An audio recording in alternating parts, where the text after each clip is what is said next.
Bezos is basically accusing him of a crime. But this news about the risk to his immunity deal shows a second problem, because as Bloomberg and NBC and as Rachel earlier tonight have all been discussing and reporting, Pecker may have played himself here and blown up his own immunity in the investigation into how Michael Cohen and Donald Trump hid bad stories for Trump during 2016. Translation: if David Pecker told the feds about other crimes he committed during those immunity talks, he could now be on the hook for them. So there could be a lot more pressure on this Trump ally. Now, Bezos published emails that he says reveal how Pecker threatened to publish stolen and explicit photos of Bezos unless he publicly backed down, making claims that Bezos says are false. First, they wanted Bezos to say the tabloid's coverage was not politically motivated. Why did they care? We'll get into that. And second, they wanted Bezos to end his investigation into how the Inquirer folks obtained his private messages. And they seem scared of Bezos' theory that now the whole world can read and discuss, that certain powerful people who experience Washington Post news coverage will wrongly conclude I'm their enemy. President Trump is one of those people, obviously, by his many tweets, Bezos wrote. Now, Trump did seize on that National Enquirer story about Bezos' divorce, writing, quote, "So sorry to hear the news about Jeff Bezos," given here a nickname, "being taken down by a competitor whose reporting I understand is far more accurate than the reporting in his lobbyist newspaper, the Amazon Washington Post. Hopefully the paper will soon be placed in better and more responsible hands." So that is a lot. And there's plenty one could say about it, but today the White House laying low. Is the president aware of the Bezos situation? What's the White House reaction? I'm not sure if he's aware of it, and we're not going to get into a conversation about something between Jeff Bezos and a tabloid magazine. But Bezos already drew attention to an intriguing aspect of this whole story: Saudi Arabia.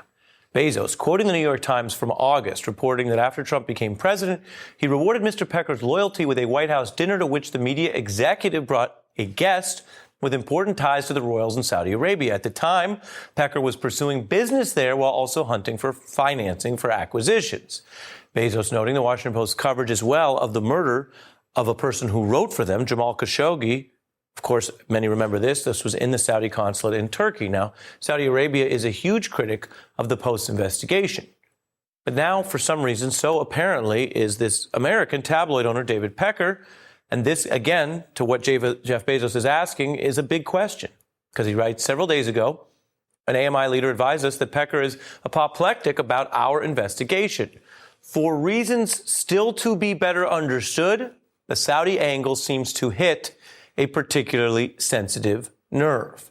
So that obviously is a lot, and a lot of it looks bad, even if it's not all true. In other words, even if not every one of those things leads to the worst possible inference about the people involved, namely Mr. Pecker, Mr. Trump, and anyone doing their bidding.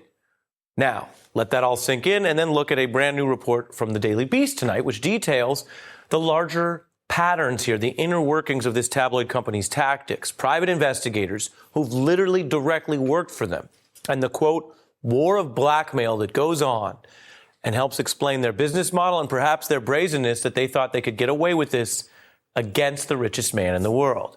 Joining me now, as promised, is the editor-in-chief of the Daily Beast, Noah Shachtman, who can give us a lot more details about this reporting, how it came to you, why some of these people are speaking now. I'm also joined by Jonathan Alter, a columnist for the Daily Beast and MSNBC analyst, as well as Nick Kristof, a Pulitzer Prize-winning columnist for the New York Times, and both have been in Saudi Arabia. I have not, and don't know that I'm going anytime soon, although I wouldn't prejudge a whole region. You'd like it, Ari. Yeah? Good. Well, might not feel totally comfortable, but you'd find it very interesting. How about I might like part of it? I'm sure there's lovely people there. I'm not sure that I would like the way the government plays ball, certainly the way they kill journalists. Yeah. But before we get to that, walk us through new reporting tonight. Yeah. Most people who heard this story, even if you don't get in all the details, say, wow, who thinks they're going to get away with trying to thuggishly take out and intimidate the richest man in the world? Yeah. These cats. Why? Why? Because they've been doing it for decades. We talked to two private investigators today. They're both colorful characters, I might add. One is a former porn star turned private investigator. The other guy just got out of the joint for a gambling operation. I got to warn you, our viewers can handle it. It's late Friday night. But Nicholas Kristof is a Pulitzer Prize winning New York Times journalist who cut his teeth doing humanitarian investigations. Yes. Let's keep it at his level of respectability. I don't want Nick to regret the booking. Yes. These two were most recently in Darfur helping the refugees and the poor there. And they came back to describe what they did for the National Enquirer, which is this same kind of intimidation tactic over and over and over again. Everybody we talked to in conjunction with the National Enquirer today, every veteran, and we didn't just talk to those guys, we talked to others, used the term blackmail. They used it over and over again. And the reason they this is, I'm going to slow you down, but give you the mic back, that this is a criminal business model. I'm not going to use the term. Your criminal. sources are describing basically getting material and making money through repeat crime, blackmail, extortion, allegedly. Allegedly. And not only that, but sometimes they would work with the very lawyers of the targets of this. In other words, you would get some celebrity, their own lawyers would have dirt on them, serve it up to these private investigators who would serve it up to the National Enquirer, and then they would do a kind of blackmail or some kind of trade deal. Yeah. And then, now, it's not just what they did to celebrities, it's also their attitude towards adversarial journalists, which they've done over and over and over again. They keep on threatening in various ways the reporters that look into their operations. So we have a guy on our staff, actually a former Enquirer veteran who joined the Daily Beast less than a year ago. They tried to hit him with a $5 million lawsuit while we were reporting our story on them. And how did you all handle that? We kept reporting and told them to How often does this stuff work? I don't know how often it works in other shops. I mean, I can just say with our shop, it doesn't work. But I bet there are shops in which it does work. Look, as we all know, journalism is a tricky trade. The business model is really tough right now. And I can imagine that, for some shops being threatened with millions of dollars in legal fees or, millions of dollars in damages, that could be a big deal for them. And that might dissuade them from a story. You look at the multiple theories here, and one is that Donald Trump is behind this because he acts like he's behind this, right? And I want to read for you what Harvard Law professor Lawrence Tribe, who is a big Trump critic, to be clear, said in describing that. Are Donald Trump and the murderous Saudi prince co-conspirators with Pecker in a failed criminal plot to blackmail and extort Bezos, as the owner of the Washington Post, asking for a friend in the Southern District of New York? That is one unproven, but one theory of what this all is about. It's unproven. I don't have any evidence for it, but it has the ring of plausibility to it, which is an extraordinary thing to say about a president of the United States. Now, Noah has just been describing a very seamy form of transactional journalism, which has been going on in the gutter of American journalism for a very long time. What's different is that this has not directly involved the president. We know that he was involved in what they call catch and kill at the National Enquirer, and that it benefited him in the Stormy Daniels and Karen McDougal case. So we know that he's in this world. We know that he's very close to the Saudis. We know that even today, the Trump administration is breaking the law, the Global Magnitsky Act, that requires them to take action in response to the Khashoggi killing, and they have not done so. Today was the deadline. They missed it. They're in violation of the law. That's how tight they are with the Saudis. That's how much they want to sugarcoat this brutal crime that took place. So we have a troika now. Pecker, MBS from Saudi Arabia, President Trump. They are all in alignment. They all have a motive to have committed this blackmail. Can you explain why David Pecker, after getting caught up in this federal probe and getting immunity, would go back to what looks like such great risk to himself? I can't, except, to Noah's point, this is the way they play. And they actually thought they could intimidate the richest man in the world. And they had, strong interest in trying to do the president's bidding. The president just tweeted that he thinks that this disgusting publication would be preferable as the owner of the Washington Post, is better. He said it's a better newspaper than the Washington Post. This is the way despots all around the world are playing now. They are buying up the biggest newspaper in their country to silence it and quell criticism. And that's what Trump would like to do in the United States and taking us away from democracy. He's not going to get away with it. because he's met his match in Jeff Bezos. Well, it is chilling because you all have a lot of experience working for media institutions. Without naming names, there are institutions that have been more or less courageous over the years, right? Depending on who's in charge and what the calls are. And this is an individual, whatever one thinks of anything else about Bezos, who got hit with something that really took personal kind of embarrassment or risk and stood up to it, and other people might not. Alter here, if I can call you by your last name, like sure. Sort of mix between, I don't know. Alter is outlining the Trump theory that Lawrence Tribe talks about. There's another theory that wouldn't be as bad for Trump, but would still go to a very important international intrigue, which is simply that MBS and the Saudis are doing this through the Inquirer to go after American journalism that matters around the world. I mean, do facts matter? Do stories matter? You bet they do in the case of Khashoggi. Brennan, to continue the last names, from the CIA, is of that theory. And he says, I have no doubt, given the Washington Post's relentless and appropriate condemnation of MBS for the killing of Khashoggi, that he would try to discredit, embarrass, and hurt Bezos financially if he could. That's the theory, that it comes strictly from that. So I'm a little more skeptical of that, because I think that Saudi Arabia is indeed aghast at what the Washington Post has been writing. In my conversations with the Saudis, they haven't tied that so directly to Jeff Bezos. They've tied it very much to the Washington Post leadership directly. But, you know, I would just emphasize that I think we have to be really careful about speculating here. Essentially, we have a bunch of dots, and we should just be careful about connecting them. And what we know is that, indeed, as Noah said, that we have sort of this blackmail model on the part of the National Enquirer. We know, as John said, that the National Enquirer has previously leveraged the material it has for the political benefit of the President of the United States. And we also know that Saudi Arabia has indeed had very close ties with the President, MBS with Jared Kushner, that the National Enquirer has had very close ties and has wanted to have business ties with Saudi Arabia. There are several dots, but there's also a line. And the line is that these emails have come out, and the Enquirer is not saying that they are fake or false. And these emails outline goals that go beyond the Enquirer's obvious desire to simply enrich itself or make money. They seem to be a goal that they wanted to cut off Bezos, the Post, finding out where they got the stuff. And if they had just got it from a private eye, that wouldn't necessarily be so bad. Well, I mean, Jeff Bezos clearly seems to think that there is a Saudi connection, but we don't have further evidence of that. So I just think we should be careful about a rush to judgment on whether this goes beyond the National Enquirer. There are reasons for suspicions, for a lot of questions. I think we should be careful about answering them. Yeah, and I think the other thing we got to note is that Bezos's mistress has a brother named Mark Sanchez. He is associated with many Trump world figures, Carter Page and Roger Stone, to name two. And he's also had something of a relationship with AMI over the years, the Enquirer's parent company over the years.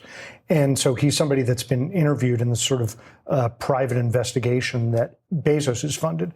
So it may be all of these political forces, or it may come down to something much more personal, or some combination thereof. I agree that we don't have any evidence, as I said at the outset, that would lead us to firm conclusions. But there are other data points, and one of them is a 100-page publication called The New Kingdom. It was put out by AMI, the owner of the National Enquirer, that just slobbered all over MBS in a way that, was reporting that I guess they did some of the same kind of reporting on Donald Trump during the campaign, but it was very un-National Enquirer-ish.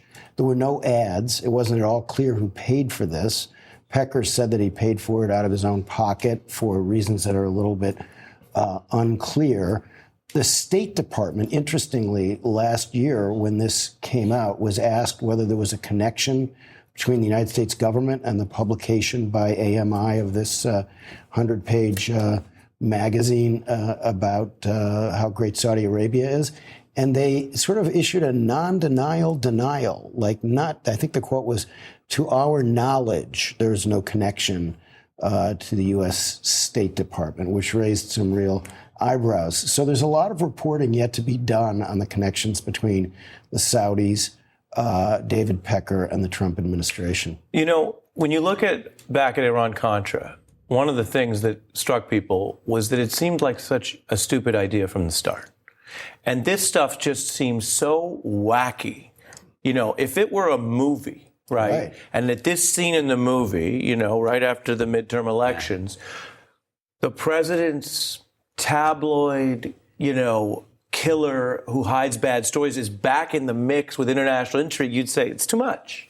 Well, but the whole catch and release idea of the National Enquirer paying for these stories from women to not publish them for the benefit of the president was pretty wild. And so this is kind of one more layer of wildness on top of that. But I would just make the point that, look, we don't know exactly whether there was some terrible malpractice or conspiracy here.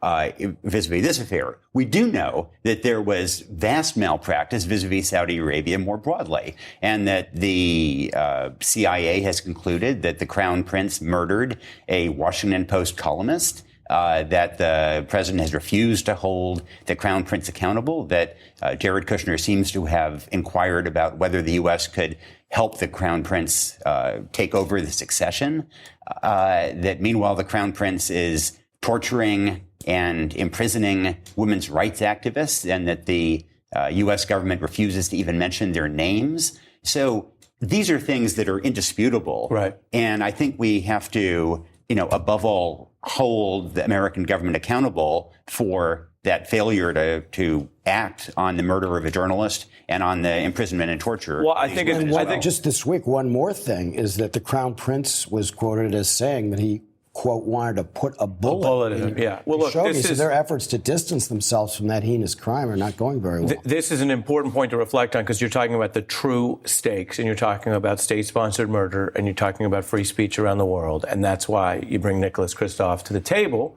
And look, you talked about some of the pornographic sources that you have, and that's why you're here. I'm kidding. You know, sometimes I tell jokes, and then people at home, I'm kidding. I know all three of these individuals, and they're very talented journalists, and that was a joke. Your story was great. Thank you. My special thanks to Noah Shachtman, Nick Kristof, and Jonathan Alter, going deep on a story that I think we're going to keep hearing about. Now, coming up, we have a lot of other stories, including a big wake-up call when the acting attorney general goes before the House Judiciary Committee and gets a taste of oversight now that Democrats are in charge. Later, Roger Stone has been talking a lot about the FBI raid on his home. He says it was outrageous, even an abuse of power. Tonight, if you keep watching, I'm going to show you actual footage of the raid itself. It's the first time we've seen the feds arrest a Mueller target. You're going to see that tonight on The Last Word. Later, a theory about what kind of case Bob Mueller and federal prosecutors could be working on, even though the Trump family is denied they're worried about any legal jeopardy.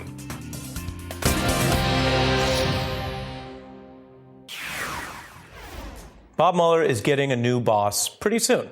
This will be his third during the Trump administration. And today was actually the first time that one of Mueller's supervisors ever faced a committee backed by a Democratic majority. This is a new development. Members of Congress grilling outgoing acting Attorney General Matt Whitaker, who has been widely criticized as both underqualified for his job and not all that serious about Mueller's independence. Well, today, he showed that not just by being combative, which is common in hearings, but by being combative in an unusually rude and even juvenile way, to a degree that the New York Times reported today Whitaker's conduct at the hearing was a, quote, remarkable breach of decorum. Whitaker clashing with Democrats, calling him out for ducking all kinds of questions. There's no sentence in the U.S. Constitution that says the sitting president of the United States cannot be indicted, correct? Congressman, because that is the opinion of the Office of Legal Counsel. I don't Counsel actually care what DOJ policy is. I'm asking about the Constitution. Congressman, yes or no? As you know, I would have it you right here. I have a copy myself. Right. I'm just going to, Mr. Chair, I'm just going to submit the U.S. Constitution for the record and say, no, that sentence is not in there. Democrats also confronting Whitaker about his own job qualifications. This hearing is important because there are many Americans throughout the country who are confused. I'm confused. I really am. We're all trying to figure out, who are you? Where did you come from? And how the heck did you become the head of the Department of Justice? So hopefully you can help me work through this confusion. All right, well, Congressman, Mr. Whitaker, that was a statement, not a question. Okay. I assume you know the difference. Some Democrats scolded Whitaker for the breaches of decorum noted by the New York Times. Can the clock be restored? It was. I'm sorry, what was your, I don't know if your time's been restored or not. Mr. Attorney General, we're not joking here, and your humor is not acceptable. Now, you are here because we have a constitutional duty to ask questions, and the Congress has the right to establish government rules. The rules are that you are here. Democrats also looked at pushing Whitaker into any uncomfortable positions that could contradict what they believe his boss wants to hear from him. Is Mr. Mueller honest? Congressman, I have been on the record about my respect for Bob Mueller and his ability to conduct this investigation. So you don't believe you believe he's honest, you don't believe he's conflicted. Can you say right now, Mr. President, Bob Mueller is honest and not conflicted? Congressman, I'm not a puppet to repeat what you're saying. Are you able to say it, or do you not believe it? Congressman, I am not here to be a puppet to repeat terms and words that you say that I should say. Can you say that to the president? Now, Whitaker's goal through a lot of this may have been to evade and try to kind of grind down the hearing into a parsing, pettifogging haze that, frankly, exhausts the people participating or watching. And we've seen that tactic before. When a witness does that, they can achieve a kind of tactical progress, even though they also look bad. They look kind of uncooperative. And there were, I could tell you from going over this, a lot of moments of pettifogging today. But ultimately, when you get through all that and some of what we just showed you, there were important moments. The Democratic chair, Jerry Nadler, marched Whitaker into an explicit claim under oath that President Trump and he never spoke about the Mueller probe. It's a yes or no question. Have you communicated anything you learned in that briefing about the investigation to President Trump? Yes or no? Mr. Chairman, as I've said earlier today in my opening remarks, I do not intend today to talk about my private conversations with the President of the United States. But to answer your question, I have not talked to the President of the United States about the special counsel's investigation. Boom. Not talked about it. And that's under oath. So either it's true, or if it's something other than true, in the end of the day, Bob Mueller and other people may ultimately provide the evidence on that. So that's why these hearings can matter. Whitaker also stated under oath that during his admittedly brief tenure, he says he hasn't had any occasion to make a direct decision about what Mueller would do. In other words, Whitaker testifying today that the things that Mueller has done while they were overlapping at DOJ, like indict Roger Stone, did not involve Whitaker interfering. We have followed the special counsel's regulations to a T.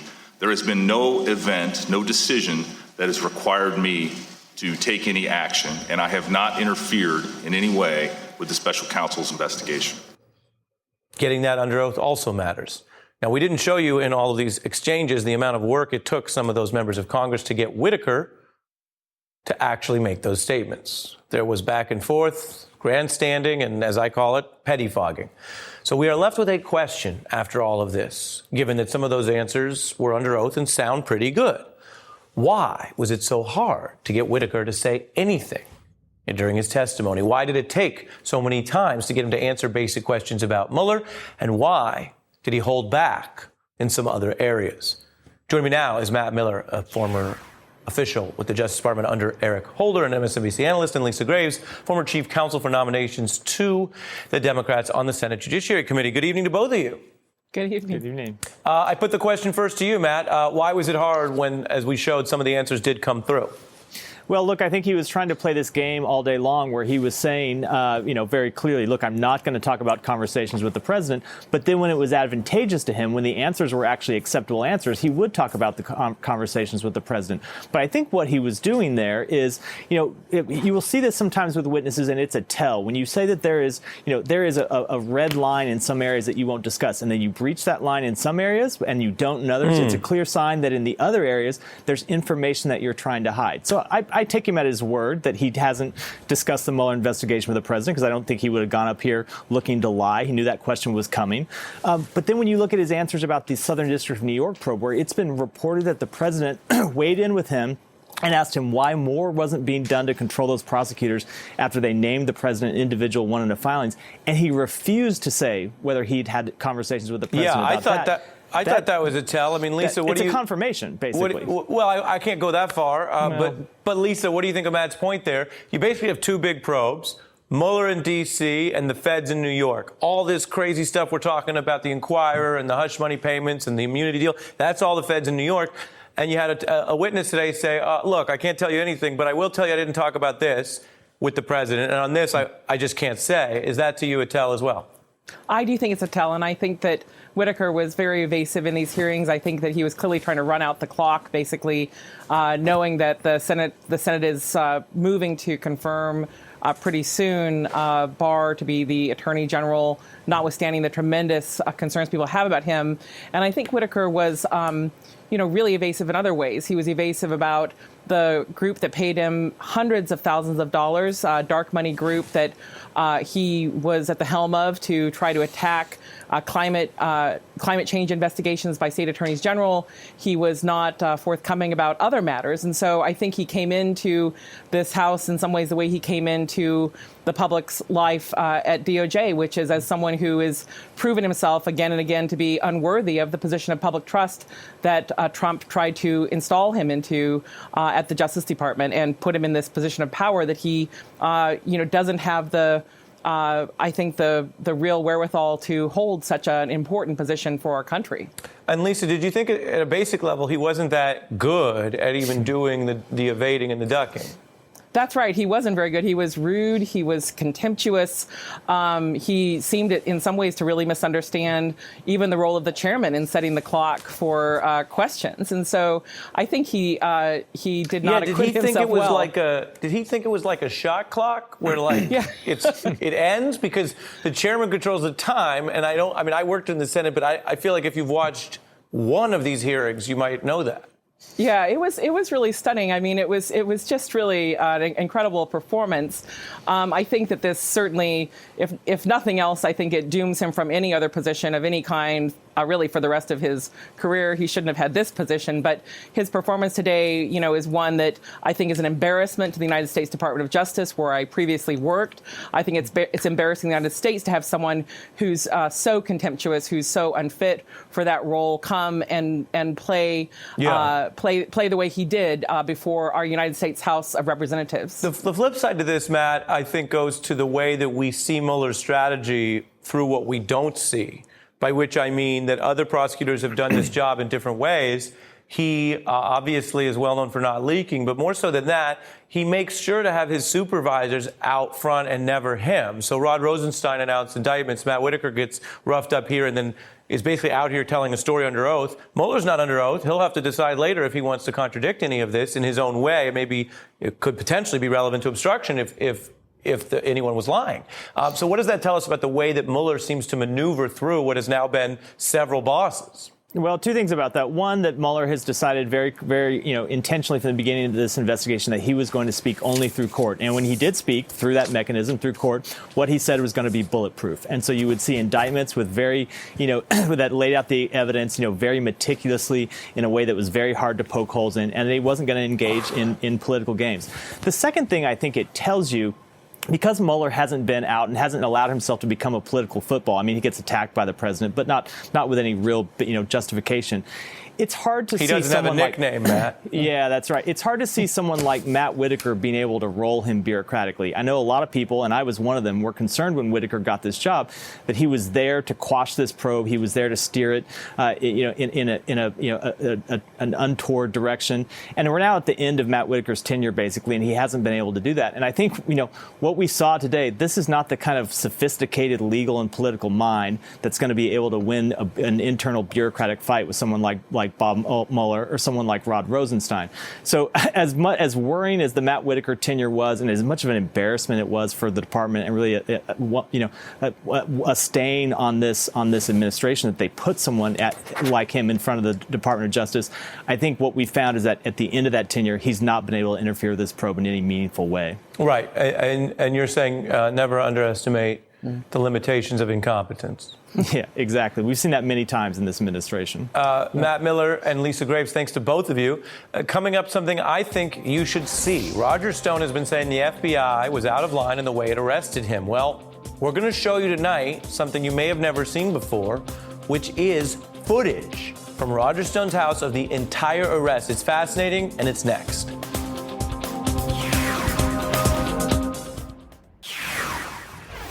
Now we turn to something you really rarely see, and we've never seen before in the actual arrest related to the Mueller probe. We're about to look at video of the FBI arresting someone indicted by Bob Mueller. Now, this is new video. It's of Trump advisor Roger Stone during his morning raid and arrest. And it's very relevant right now because, as you may have heard, Stone has made big allegations about how Mueller's agents acted.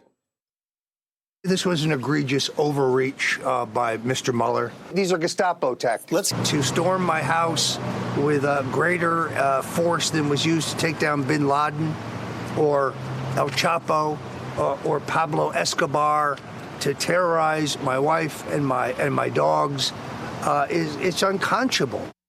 The raids on bin Laden and Escobar ended in both of their deaths. 5 other people were killed in that bin Laden raid. The Mexican Marines who stormed El Chapo took him alive, but killed 5 other people in that fierce gunfight. So when Stone says his raid was like those raids, that's not true. But the new video also allows you to decide for yourself if Roger Stone is accurately describing what happened. Here it is. This is video that comes directly from Stone's own home surveillance system. The video you're looking at was released to a pro-Trump broadcaster. You can see the FBI agents approaching the house. You see them with their guns drawn as Stone opens the door, the lights there in front of their weapons. An agent knocks, Stone emerging. This part here you see, he gives up. His hands are up, then he's cuffed. That's the moment you're in right now. Hands behind his back. And Roger Stone, to be clear, appears to cooperate the entire time with these agents. The video also shows Stone walked out into his front yard by an FBI agent who's there moving him down by the car, checking his pockets. And the video shows agents walking then a handcuffed Roger Stone back into the house. And this time you'll see right here in the left part of your frame, that's a T-shirt that reads, Roger Stone did nothing wrong. And he's walked by that agent there back into his own home. Now, Roger Stone appeared before the press at a courthouse and gave his infamous Richard Nixon-style salute. But was this quote-unquote Gestapo tactics, as Stone claims? Are, quote, border coyotes, drug dealers, and human traffickers treated better, as the current president of the United States publicly claimed? Or was this, based on what the experts say and what you could see with your own eyes, something more along the lines of a normal arrest of someone charged and a normal process? What I'm going to do is fit in a break. We have to do that around here. But then I'm going to turn to an expert with more than 30 years of experience to help us understand the fact and the fiction. Former ATF agent Jim Kavanaugh, my special guest on the Roger Stone arrest, when we come right back. They want to intimidate me, and they want to poison the jury pool. They treated me like El Chapo. They used fewer men to take down Pablo Escobar or bin Laden. So by treating me like a drug kingpin, they send a message to potential jurors that I'm public enemy number 1. Roger Stone fixating on his arrest to criticize the Mueller probe. Today, as we've been reporting, the new video of that actual arrest has come out and lets people judge for themselves what the raid looked like. I'm now joined by Jim Kavanaugh, an MSNBC law enforcement analyst and a retired ATF special agent in charge who has done many of these type of arrest warrants in 36 years of service. Thanks for being on the show. Thanks, Ari. Thanks for having me. Jim, we have a lot of political intrigue nowadays. I'm not here asking you any politics. A lot of our viewers recognize you for walking us through often these difficult circumstances of police and law enforcement activities, right? We talk to you sometimes during shootings and during manhunts. And so I'm really just curious, the reason we booked you is to just walk us through, hyperbole aside, I'm going to put up on the screen now, we're going to play some of this fascinating video. Walk us through what you're seeing and grade it for us. Well, I give this an A+. This is a textbook execution of a federal arrest and search warrant. It is exactly how we train in the federal service, FBI, ATF, DEA, to conduct one of these warrants. You arrive at their residence. Of course, you have your firearms and you have your equipment. You bang on the door and you announce your authority and purpose. That's because that's in the federal rules of criminal procedure, Ari. So you bang on the door repeatedly. Federal agents with a search warrant, you wait. Federal agents with a search warrant, you bang again. And you hope the occupants will come and answer the door, as Mr. Stone did. And then he sees your law enforcement, you're asked to step out. He's handcuffed, he's not manhandled or slapped or abused or thrown down, which would be, an unjustified use of force. He's not tasered or gassed or pepper sprayed. He's just we're going to keep it playing while you talk because they've done the knock and announce, as you say. What about viewers who maybe have less experience and see these big long guns and think it looks scary?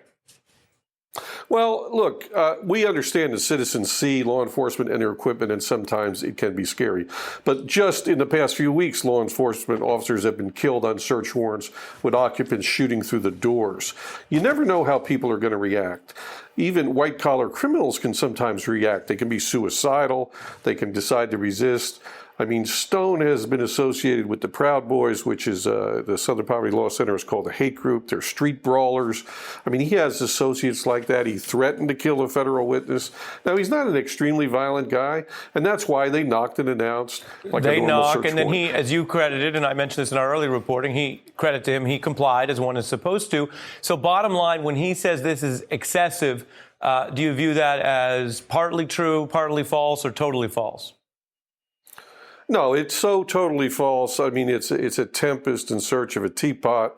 If I was a special agent in charge of this operation, I'd be extremely proud of those agents in the FBI Miami Field Division. They did it gently. They did it purposefully. They did it successfully. Nobody in Mr. Stone's house was hurt. No agents were hurt. No neighbors were hurt. It was a perfect textbook arrest. Interesting. Mm-hmm. Very interesting to get your view on this, and you've done a lot of these. Jim Kavanaugh, thank you so much. Thanks, Ari.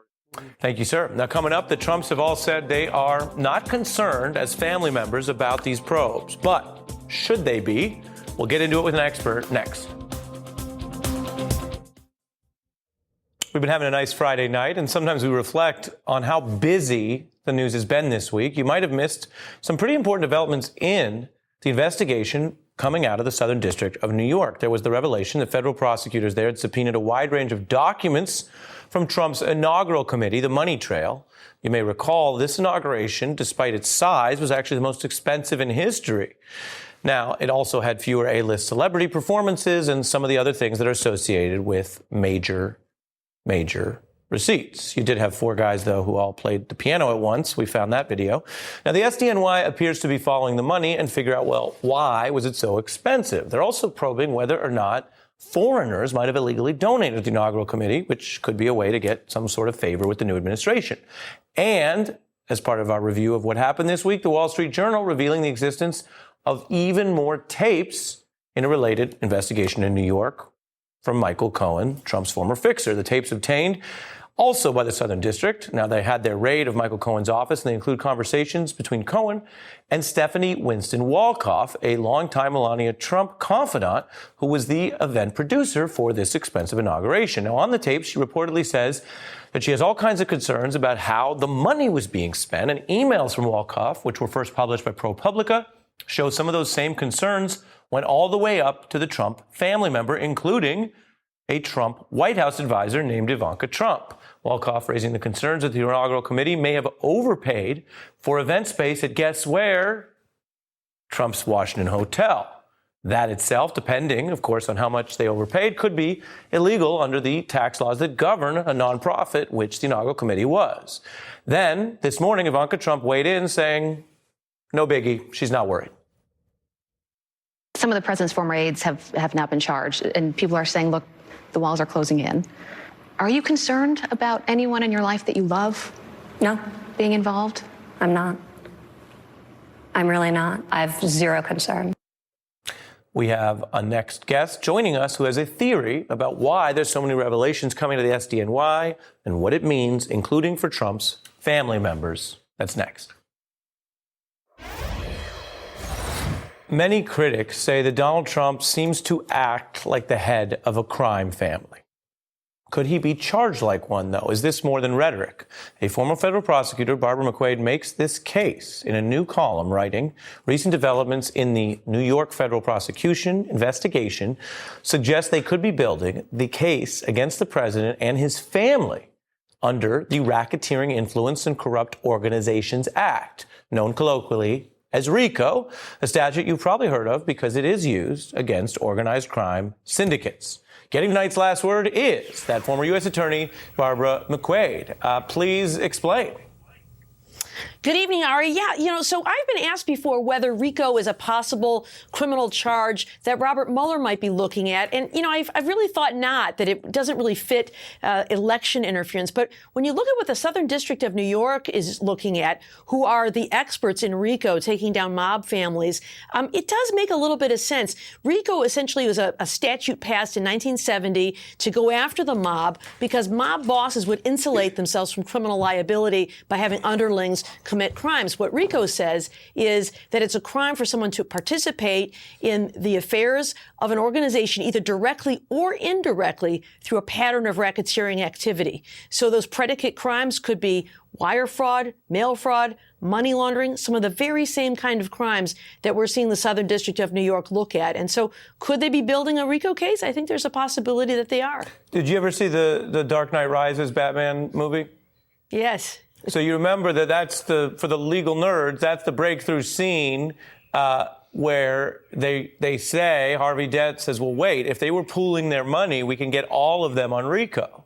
To use that Dark Knight analogy here, though, couldn't the defense of the Trump folks, particularly the family members, be like, yeah, I mean, that's my dad, but I'm not in the inaugural committee. And yes, I worked at Trump Org, but it's not my money specifically. What is the response to that defense? Yeah, sure. I mean, just being part of the association does not mean that you're guilty of a crime. There has to be, under a RICO conspiracy, an agreement that the group will commit crimes, even if you individually are not part of those criminal activities. If you agree that part of the group will commit at least 2 of the predicate crimes that are on the RICO list, then that could be sufficient for a RICO conspiracy. So you're right, not just mere association, but an association for the purpose of committing crimes. And just to understand briefly, your theory would be that the feds might look at this and deal with it potentially even after Trump leaves office. Yeah, for sure. We'd really be looking at the Trump organization as opposed to President Trump as the president. And so I think so. And also the statute of limitations lasts for 5 years from the date of the last racketeering act. And so long as there's an act that was committed after January of 2016, it could be charged in January of 2021 when President Trump is out of office. Fascinating. And I guess I have to ask you, a lot of people think that the mafia was able to get tipped off about the raid on their bank because of leaks in Harvey Dent's office. That's